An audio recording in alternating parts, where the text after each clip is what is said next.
Developing work into a final piece. Here's a list of resources you might need, but this will depend on your own planning.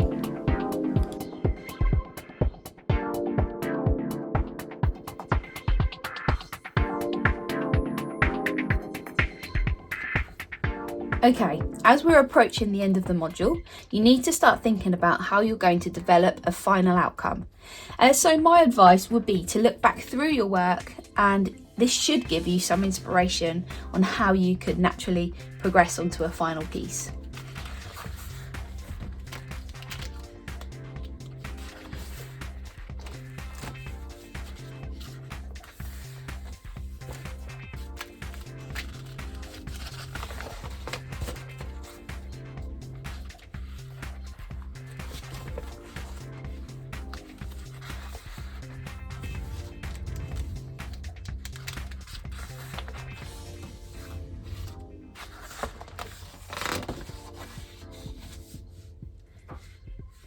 Okay, take some time to look back through your work, give yourself some ideas on composition and materials, and then my advice would be to come up with at least 2 different composition ideas to work with. So what I'm going to do is just sketch out 2 ideas. And this doesn't have to be neat. You can spend a long time making it neat and add lots of detail to it if you prefer to. But the way I work, I prefer to sketch out ideas as they pop into my head and then make notes so as I have an idea of what I could possibly do. The advice is to come up with at least 2 different composition ideas, but if you want to come up with more ideas, that's great. The more ideas you have, the better, really. But I've settled on this one idea, and I've added some more details on materials to use and composition, and I have a really clear idea of how I'm going to go about creating this final piece. So my final piece is going to obviously look very different to yours because I've produced different work to you. This is only a guide. So your final outcome should be a reflection of what you have in your sketchbook. Okay, so I'm going to get started on my final piece. And to do this, I'm going to work on A3 paper. Your final outcome does not have to be on paper. It could be on a canvas, it could be on board, it could be directly in your book if you want it to be. It's really up to you to plan how you are going to present your final outcome. So my final outcome is going to be on paper. I'm working on A3 paper and I have my plan. I'm going to keep my plan in sight so I can keep referring back to it. And then I'm going to get started. So my advice would be to put as much detail on your plan as possible, so as when you actually come to making your final piece, you have a really clear idea of what you're doing. Because at this stage we're moving away from experimentation and it's more planned work. So you should have a clear idea of materials that you're going to need. And for mine, I know that I'm going to need a selection of coloured paper. I know that I'm going to need a glue stick and some scissors. I know that I'm going to use charcoal. I'm going to use compressed charcoal. I've considered that. And I'm also going to use a variety of different mark making materials. Again, refer back through your book to give you ideas on what was successful and what wasn't. So I know that my kitchen roll was successful and my comb. And I'm just preparing my workspace so as I have everything to hand that I'm going to need. I'm going to need some tracing paper. Okay. And then to get started, I'm actually using 2 pieces of paper. So the first one, I'm going to sketch out my design.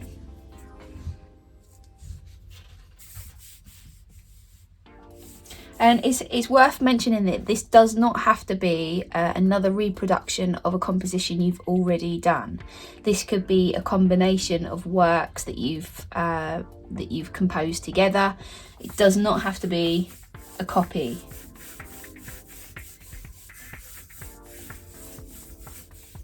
I'm just going to roughly sketch out my composition. So for me, I chose my second diorama, my second still life to use, but I also incorporated some elements of the Patrick Caulfield research that I did.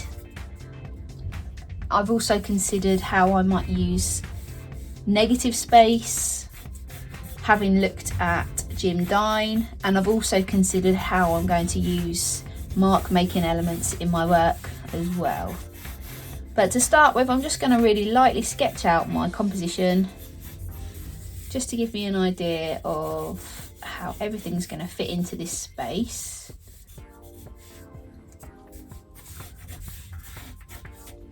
And then what I'm going to do is I am going to have some collage elements as well. So to do this, I'm going to use some tracing paper.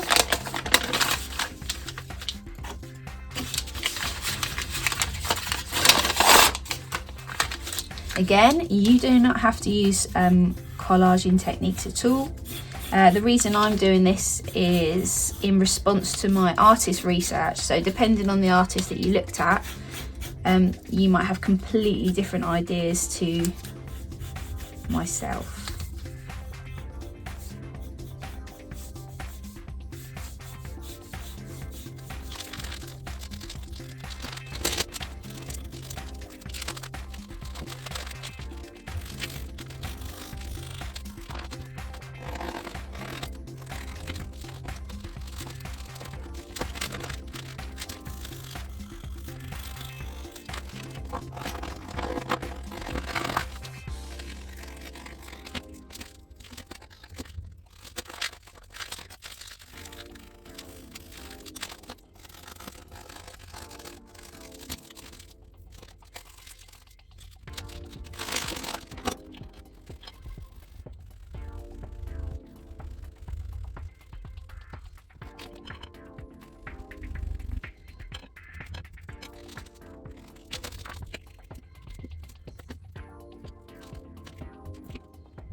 Okay, once you're happy with your final outcome, make sure you know when to stop and when enough is enough. But the more time you can spend on a final outcome, the better. And enjoy it.